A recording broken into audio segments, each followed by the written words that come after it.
Welcome to the Grow My Cleaning Company podcast with your host, Mike Campion. If you are passionate about the cleaning industry, you are in the right place. Love what you hear? Spread the word and tell the cleaning world this is the place to be. Want more? Check out www.growmycleaningcompany.com for free online video trainings, free ebook downloads, free blog posts, and of course, all the podcast episodes. Everything you need to grow your cleaning company is at www.growmycleaningcompany.com. And now, on with the show. Welcome to the Grow My Cleaning Company podcast, where I coach owners of cleaning companies all the time on everything and anything you need to build your cleaning company. If that's you and you are committed to growing your cleaning company, go to growmycleaningcompany.com, where you can get all the podcasts, webinars, all kinds of resources that you need to create the cleaning company you've always dreamed of. If you'd like to be a guest on the show, you can call our producer, Natalie, at growmycleaningcompany.com, or give us a ring at 480-648-5149. You can apply to be on the show, give us feedback, ask questions, interact any way that you like. We love hearing from you, Cleaning Nation. That said, today we are chatting with Peggy Ariana Cook from Shiny Day Cleaning. Shiny Day serves the greater Kansas City area, mostly with residential, a little commercial on the side. If you want to reach out to Peggy and her team, you can get a hold of them at www.shinydaycleaning.com. Peggy, so glad to have you. Say hello.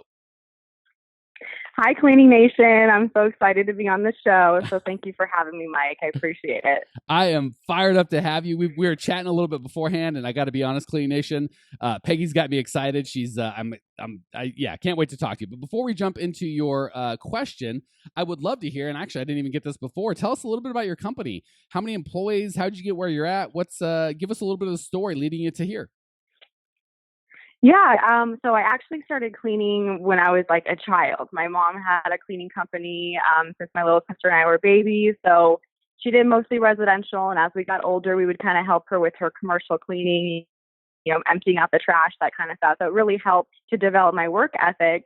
And she had about 5 employees at one time. And she decided that wasn't her passion, was cleaning, and her passion was truly travel. So she kind of just minimize it a little bit, had 1 full-time employee, and then she was working part-time. And so she had a surgery that she had, like a major surgery. So I was living in Colorado, and I thought, well, I'm going to come home, take care of my mom, kind of run the business while she's recuperating. And I kind of realized, wow, I really like this. There's a huge niche for it. I want to expand it. I don't want to see my mom coming back to work at all whatsoever, so she can grow her dream. And I've kind of decided that I'm going to build this business legit, put everything down, and as your words, a system, kind of move the system. And so that way I can sell this business and then, go from there and have other businesses. So that's kind of, where we're at. So we're back up to 5 employees. And then we have 2 part-time employees. My sister, she is an aircraft mechanic and moved back home from Connecticut to do all our finances because she's amazing at that. So she's still is working in the aircraft field, but she does this part-time.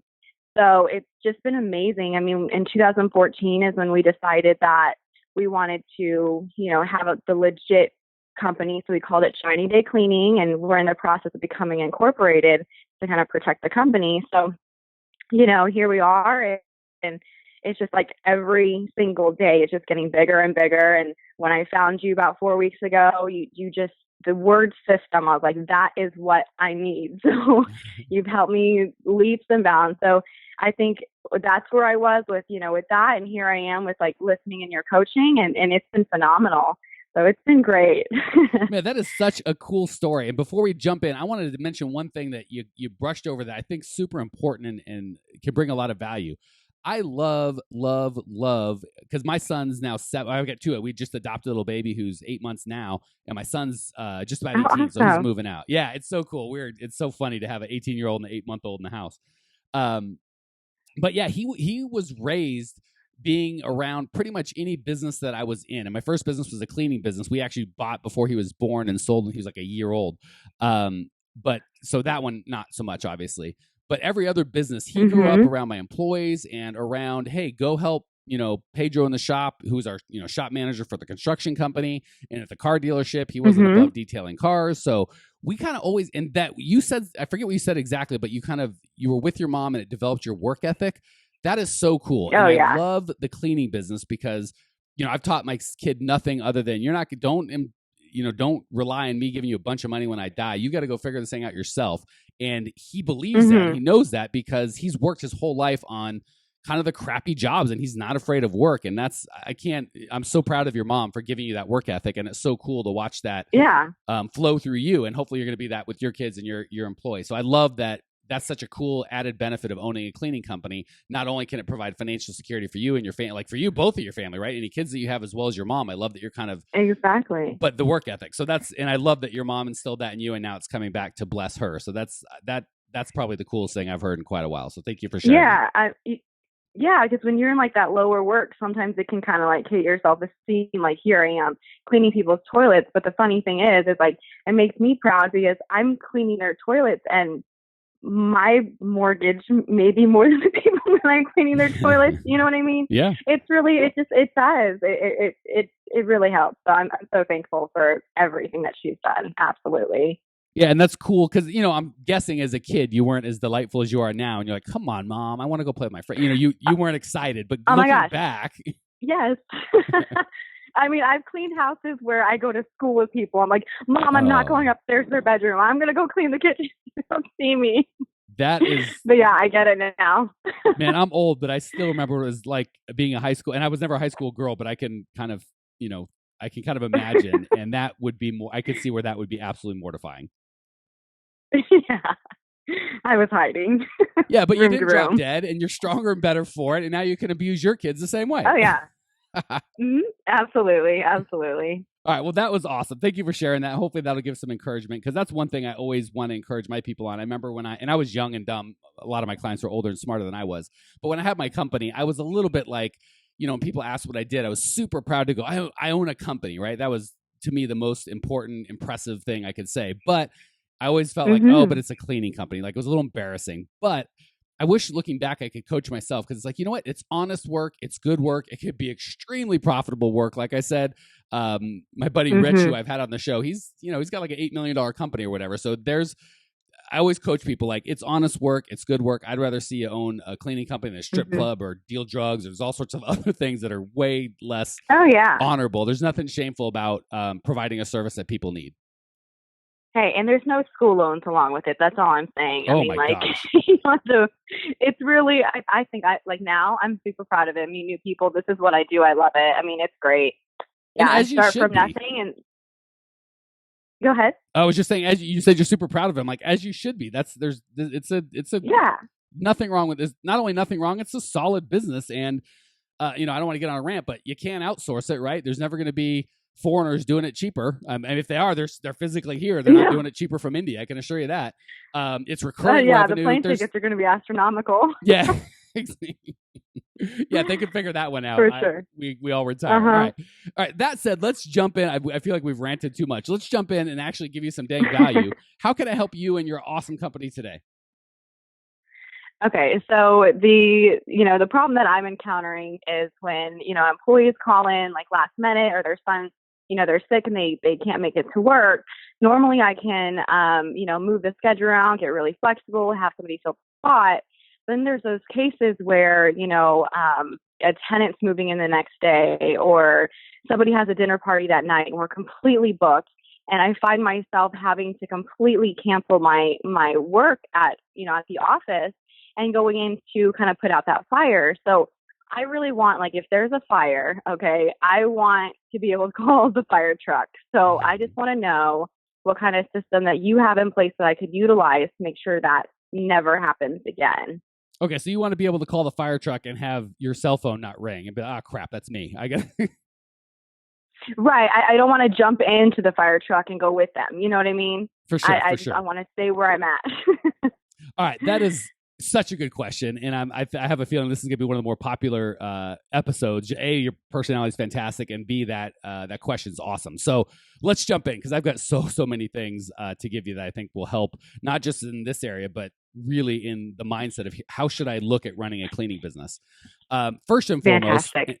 yeah, my favorite is I always like to start kind of philosophical and then move tactical. So I'm going to give you just more of, we'll start with here's how you should look at that problem question, how you should look and feel about it. And then we'll talk about tactical strategies of how to actually deal with it. Fair? Okay. Sounds good. So first and foremost, we've got to get into the kind of mindset of you own the business and it exists to serve you, not the other way around. So when somebody calls and says, hey, I want this tonight, you got to look at it not as, well, the business is all, I am its servant / slave, and it is all knowing and all masterful. And if it needs, it would benefit from Peggy going out cleaning and ditching her family or her plans for the evening, then that is what shall be. We got to turn around and look at it and go, no, the business is here to serve Peggy. And as soon as the big business stops serving Peggy and her family and her needs, then we kill it. So when that call comes in, there's not that immediate business. And I've done this. Please don't hear me being judgmental. I see this so clearly because I'm so guilty of this, right? So we've got to start with the overreaching thing of it's okay to say, no, we can't or we won't. Not even we can't. That's the easy one. If you can't, you can't. That's a pretty easy, I mean, a little bit painful, but if you can't, you can't. It's the I won't that is really hard for cleaning companies. Like, well, I'm just having dinner with my husband and children. That's not important. So saying I won't do that has to be an option. And I'm not saying that's an ideal option. We're not going to go for that, but you have to come for the foundation of that's okay if you sometimes choose your family, your own personal mental or physical well-being over the business, because again, it serves you, not the other way around. Does that make sense, or am I talking too philosophical? Yeah. Okay. No. I'm definitely, yeah. So I just want to interject on that. So say like, my thing is, yes, I've done that before where it's like last minute, they need it, it's not going to happen. I can't say no. But the thing is when they've booked a month out, or like a graduation party.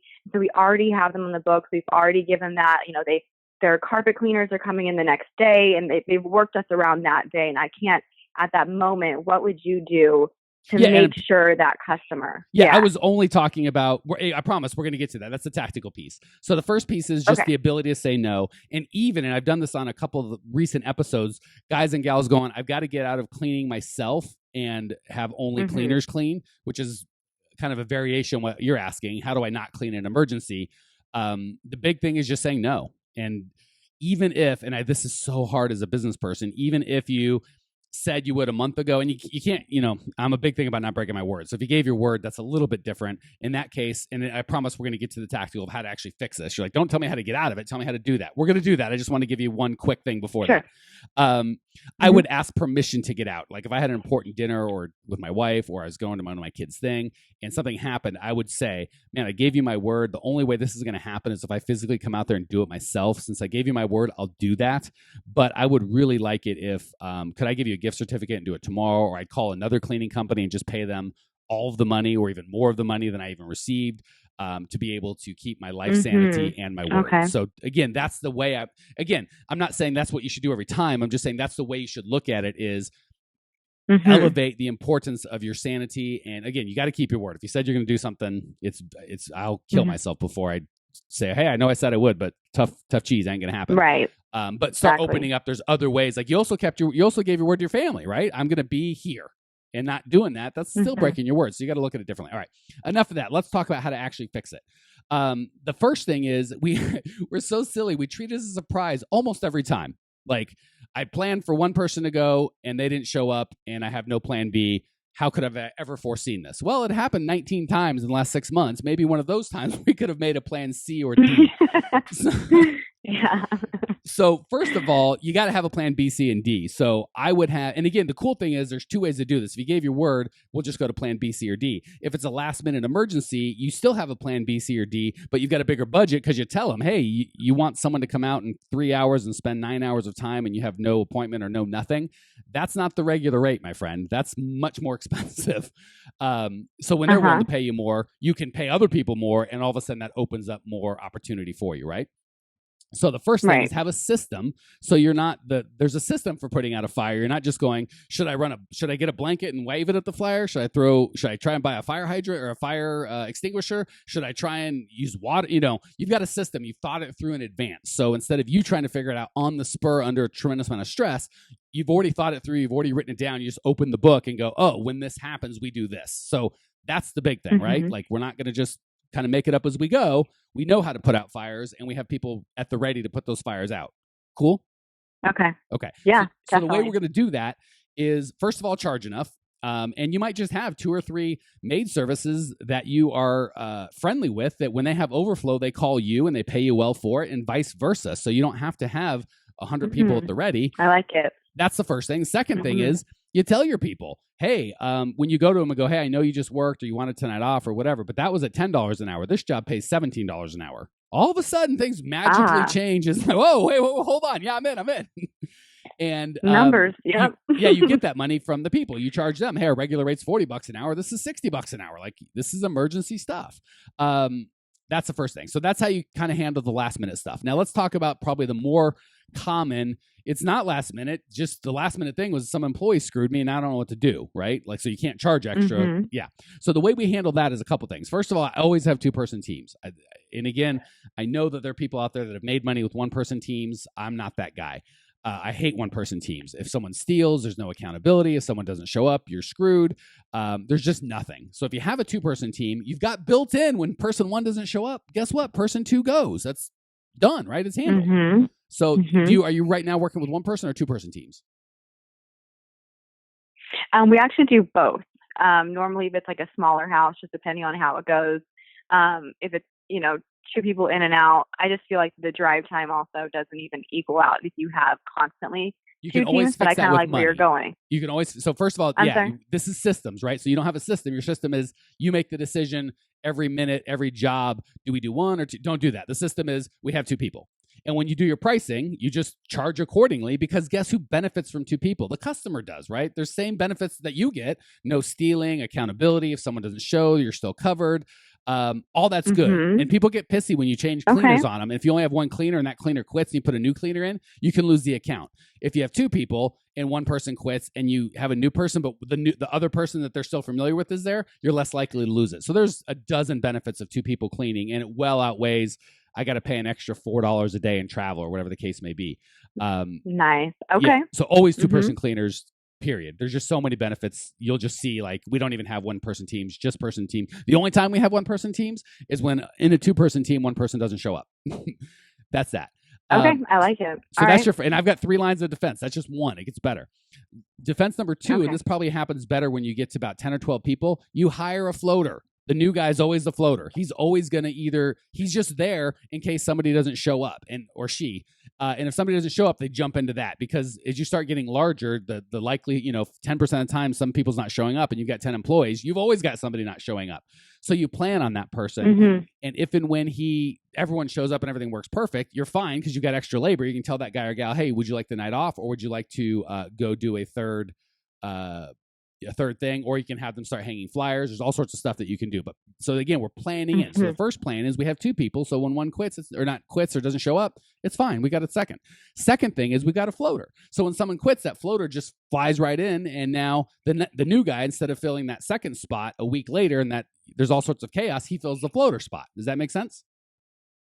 Totally. Absolutely. Okay. So again, we're just planning. We know this is going to happen. So we're thinking it through in advance. So when it happens, you're like, we just go to the first line of defense. That's the second person in the team. Well, they both called out. That's never going to happen. But if it does, fine. The floater goes in. Well, the floater's, someone quits. So the floater's there. The third line of defense is people give people too many hours. They always start with, because here's exactly what happens is people come in and go, I need 40 hours or I can't work here. The problem is you work them 40 hours and they get burnt out and quit.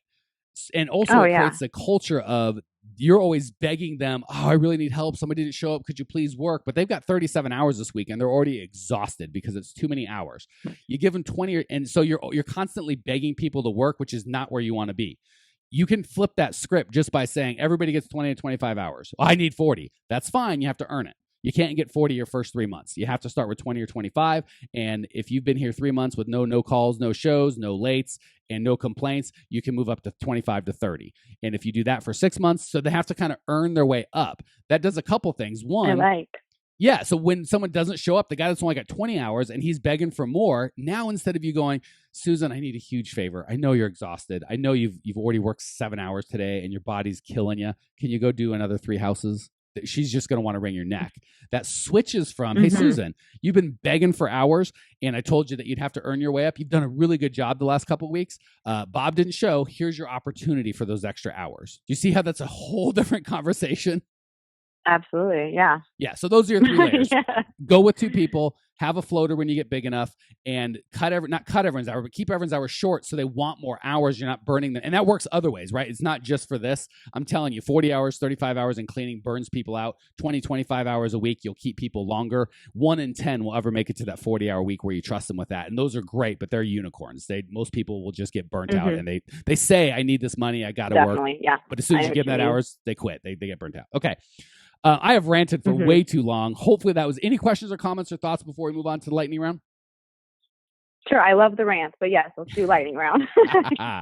Love the love. All right. Lightning round, 3 quick questions, 3 amazing answers. Question number 1, what's the best piece of advice you've ever received in or outside of the cleaning business? Definitely the best piece of advice would be from my mom. She told me she didn't want me to continue cleaning.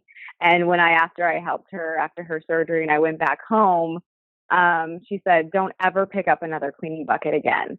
And of course I took that, and every advice she gives me, I kind of spin it and make it my own. But it's absolutely true, is never pick up another cleaning bucket. And I've heard you tell this over and over again. So it definitely correlates with what my mom's trying to say is, use my brain. Don't always use my muscle. I don't have to be in there with the cleaning bucket. So yes, just do not pick up that bucket because you're just going to put yourself down to $10 an hour work, $12 an hour work, and then who's running your business. So absolutely, don't ever pick up that cleaning bucket again. I'm liking Mom more and more as the minutes tick by, my friend. She's awesome. She sounds very wise. All right, question number 2: what's the biggest mistake you've made in the cleaning business that we can all kind of learn from? Yeah, definitely. That biggest mistake would be underbidding your first time clean. So you go in the house, you estimate the house. You say, it's going to be this much, but then you get in there and you realize, and that's how it is every single time. It's like you get in there and you realize how much dirtier it is. And you got that toothbrush, in your hand, and absolutely. So I always tell, we tell our potential customers that, here's the price, but it's just an estimate. That's what we're here for. It's never going to be 100% solid. So what I tell them is, if we start getting close, I want you to make a list. What's your most important, from the most important to the least important? Will 100% hit these areas, the first 3 or whatever that's super important is in this price range. If we're about an hour and a half out and I start realizing it might take a little bit longer as we get towards the end of the list, I will definitely give you a call, let you know, show you where we're at. And then we can go from there and you can let us know. And then the next cleaning, we can always pick up on those things that we weren't able to finish and kind of rotate it until it's completely done. And they have been 100% open for that, rather than, hey, $350. And then you feel like it makes your life easier because you're finishing the rest of that house and you're annoyed at yourself, why did I do that? And if you don't feel right, but when you leave the house knowing that you did the job right and you also got paid the right amount of money, it definitely makes a huge difference. And like I said, the customers have always been super open with that because they love the work that we do from beginning until I talk to them. So just always say it's an estimate. It could be under, and we've done that where I give them a price and I say, well it really didn't take this long. I don't feel comfortable taking the rest of the money from you. I think and then we'll give them their money back, or vice versa. They pay us extra, or they say no, just stop here and we'll pick up later. Oh my gosh. You're lucky we're out of time because I have I do not like that. I'm not a fan. I've got some good coaching I'll give you offline, but I don't want to make a 2-hour podcast. So thank you for sharing that. Okay, I could use any coaching. Yeah. The views of the guests are not the views of the host in this one instance. But thank you for sharing. I think there's a reason. Okay, where you're at. Well, hey, experience is experience. So again, I wish I could say I'm 100% right all the time, but it's not the case. So I appreciate you sharing. Last thing, what's one idea that Clean Nation can put into practice to make their business or their lives better today?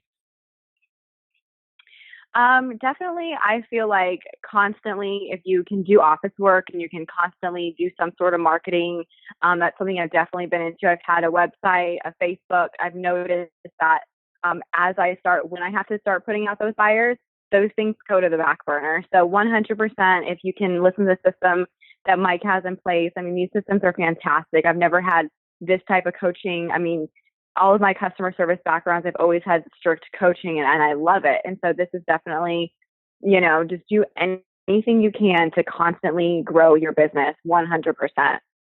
Love it. It is, there's nothing harder than trying to turn off and on marketing switches. Nothing harder or more expensive. So that's really, you're wise beyond your years, young lady. All right. Thank you for joining us. I can just feel your passion coming out through the podcast. I appreciate your desire to grow and how excited you are. I appreciate you, Clean Nation. Appreciate you. When you want to check out Peggy's show notes page and discover everything you need to grow your cleaning company, go to growmycleaningcompany.com. You can leave your questions, your comments, your remarks. I will see you there. Congratulations! You are now 16% smarter. Still can't get enough cleaning goodness? Go to www.growmycleaningcompany.com for more of the good stuff. Ever want to be rich and famous? Owners of cleaning companies as well as industry experts can apply to be featured on the show by emailing our producer Natalie at support@growmycleaningcompany.com. Until then, don't miss out on all the latest cleaning industry lovin' at www.growmycleaningcompany.com. Check it out now.